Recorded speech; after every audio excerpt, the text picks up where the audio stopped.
Welcome to this channel and allow me to answer the question one of you asked me if the deputy president and Raila Odinga will unite.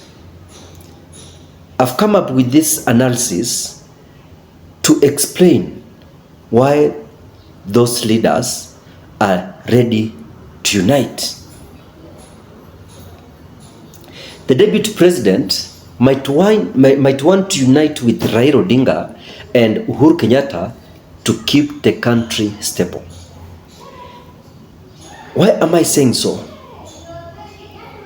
Rigathi Gachagua has never been in power, the big position as he is right now.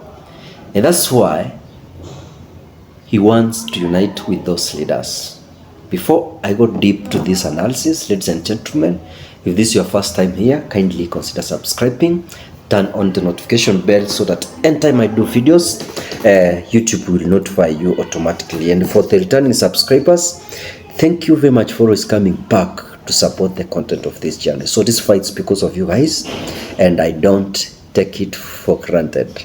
I still see future in this channel because for the last 1 week, the number of views we are receiving, it's recommendable, and it gives me hope. That's why every day I give you such content, and may God bless you. So for the deputy president, working with Raila and Uhuru could be a smart political move according to me. This alone can weaken the opposition and make his own position stronger, securing a broader base of support in this country. So this alliance of the three might also boost his credibility, especially if he faces criticism from his party or the public. So together, they could focus on sharing economic and development goals. By them working together on projects like building infrastructure and reforming the economy, they could bring real benefits to the country, gaining more public support. It might be a challenge to the president why the deputy president wants to work with Raila Odinga and the former president, but there are reasons, and we are going to see those reasons as we move on. The deputy president, Raila, and Uhuru might share common goals such as improving Kenya's economy, fighting corruption, and developing infrastructure.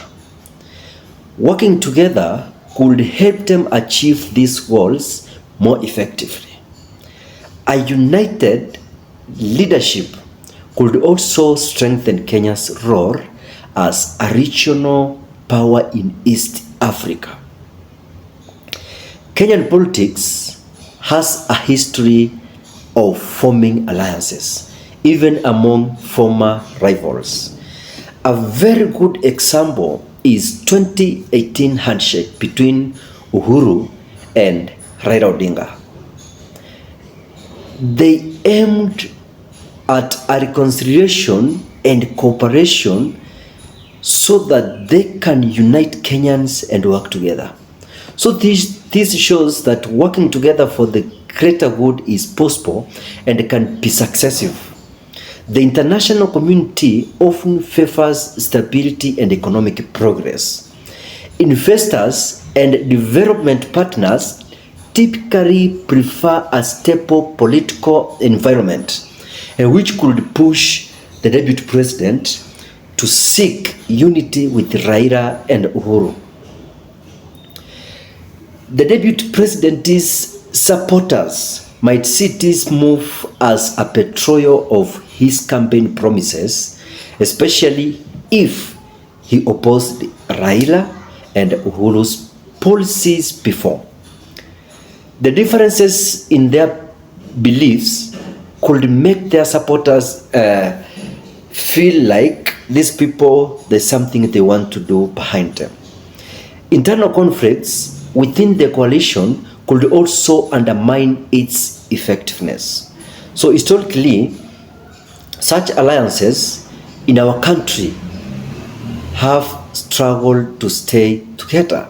They have struggled to stay together for a long period of time, and personal ambitions might lead to conflicts over leadership and policies. The public also might view this coalition with suspicion, thinking it's driven by personal interests rather than the good of the nation. And this alone can erode trust in the political system and further divide the country if people see power as the power grab. If the coalition they're trying to form works, it could lead to better governance in this country, addressing key issues like corruption, economic development, and national unity. There is a risk of backlash from disappointed supporters, which could lead to protests and instability in this country. This move, at some point, can change Kenya's political landscape, with new alliances and rivalries forming when they come together. It might also influence the strategies of other political players. It can also reshape the future of Kenyan politics. For the three leaders, their ability to work together at some point could define their legacies.